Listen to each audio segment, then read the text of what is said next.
Gaurav Gogoi, please. Madam, question number 41.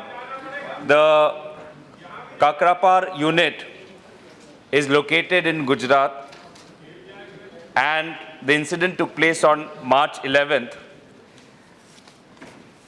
Regarding the breakdown in a coolant of the plant, it is known that the coolants are indigenously manufactured. So I would like to ask the Honorable Minister whether any action will be taken against the manufacturer, or any form of inquiry will be taken against, or any form of inquiry will be initiated against the manufacturer, so that all similar components are tested for their safety. Madam Speaker, I am glad that the Honourable Member has put this question and given us the opportunity to make certain clarifications. At the outset, I would like to clarify that this should not be described as an accident. We have something called International Nuclear Event Scale, which measures the magnitude of these kind of incidents. It is something like Richter scale for earthquake. On the scale of 1 to 7, this has measured only 1, which means that this is more of an anomaly, so we could better describe it as an incident rather than accident. Having said that, sir, yes, due cognizance is always taken, as he is rightly said, to make certain rectifications wherever required. But at the same time, I would also like to clarify that out of the 306 coolant pipes that were being used in this plant, one of them suffered from a leakage, which may not be necessarily because of the content or the composition of the coolant, but nevertheless, it has happened, which is being looked into. It is also not something very unusual. It has been happening even in the foreign plants, and 2 of the Canadian plants suffered from this. Moreover, the present shutdown is also part of the regular shutdown which we have for 2 months in case of each of these plants. The only thing is it may get prolonged in case of this in view of the event that has taken place.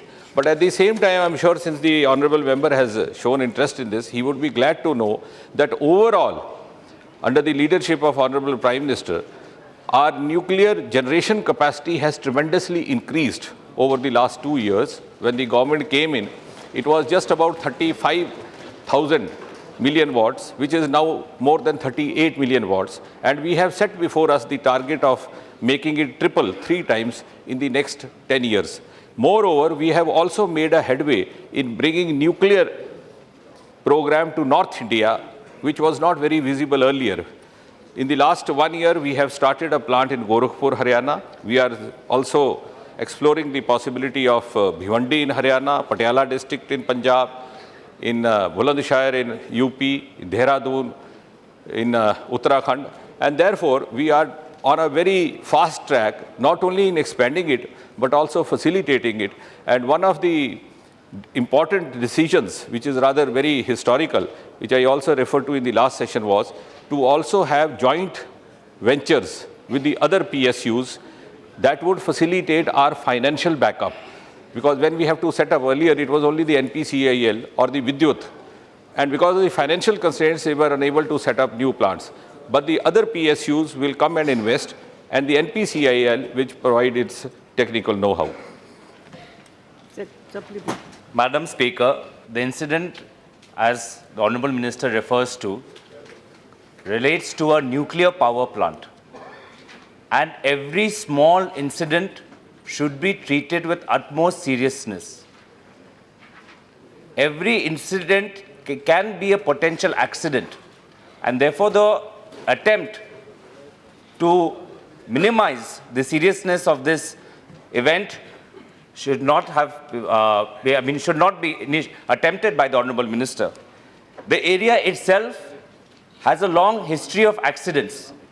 This is not the first accident. In 2004, the power generated by the Unit 1 plant rose from about 170 megawatts when it was deliberately set for a different level. In 1994, flood waters, as per media reports, carried away canisters of radioactive waste. In 1991, there was a fire in the switchgear room.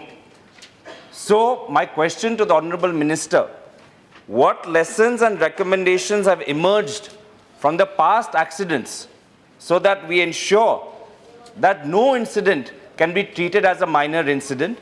And also, given that it is a small incident as alleged by the Honorable Minister, can he explain that if the incident or the event took place on March 11th, why till this date we don't have an actual reason for the leakage in the coolant plant? Thank you. Madam Speaker, the observations of the Honourable Member are well taken, and certainly we are here to learn. I understand the spirit of his observation, and nobody intends to minimize any experience, good or bad. In fact, we have already set up two committees, one by the NPCIL, the other one by the Atomic Energy Regulatory Board. But having said that, what I was trying to clarify is that instead of being alarmist, let us understand that it is not something that I am saying subjectively. We have a scale called nuclear event scale, which is a worldwide accepted scale, which has identified this incident as just 1 on the scale of 1 to 7. And therefore, we have a definite evidence to say what I am saying. As far as the other incidents are concerned, certainly we always learn by what we have experienced, whether good or bad, but at the same time, I think we have to take pride in the big headway that the atomic energy program has made in this country. Sri Kuwar Hari